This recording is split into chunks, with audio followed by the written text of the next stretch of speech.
అంబేద్కర్ కోనసీమ జిల్లా రాజోలు మండలంలో వరద ముంపుకు గురైన బాధితులు తీవ్ర ఇబ్బందులు పడుతున్నారు. తమకు ఏ విధమైన సౌకర్యం అందటం లేదని ఆవేదన వ్యక్తం చేశారు. 5 రోజులుగా బయటికి వెళ్లే పరిస్థితి లేక సుమారు 15 కుటుంబాలు తీవ్ర ఇబ్బందులు పడుతున్నారు.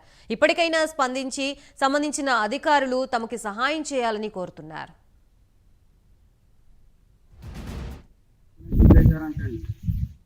వల్ల చాలా ఇబ్బందిగా ఉందండి. మాకు ఏటలు లేవు, ఏవి లేవు, పనికి వెళ్తాక పనులు లేవు, ఇలా పిల్లలు స్కూల్కి స్కూల్కి వెళ్తాక కూడా దారి లేదు. మాకు లోతు నీరు మునిగిపోతుంది. మాకు ఎక్కడికి వెళ్తాకి దారి లేదు. కానీ ఏంటంటే మాకు చాలా ఇబ్బందిగా ఉందండి. గవర్నమెంట్ ద్వారా అయితే వాటర్ ఒకటే అందింది తప్ప ఏం అందట్లేదండి. మాకైతే బోట్లు కూడా వాళ్ళు కూడా ఇక్కడే ఉన్నాయి. ఏ టైం వెళ్ళిపోతాయో తెలియట్లేదు. చాలా ఇబ్బందిగా ఉంటుందండి మాకు. ఏ దారి లేదు, మాకు గోదావరి ఒకటే దారి అండి. మాకు ఇంకా ఎటైనా వెళ్ళతాకి కానీ దోవ కూడా వెళ్తాకి పిల్లలు చట్టి పిల్లలు పొలాలు వేసుకుని మోసుకోవాల్సి వస్తుందండి.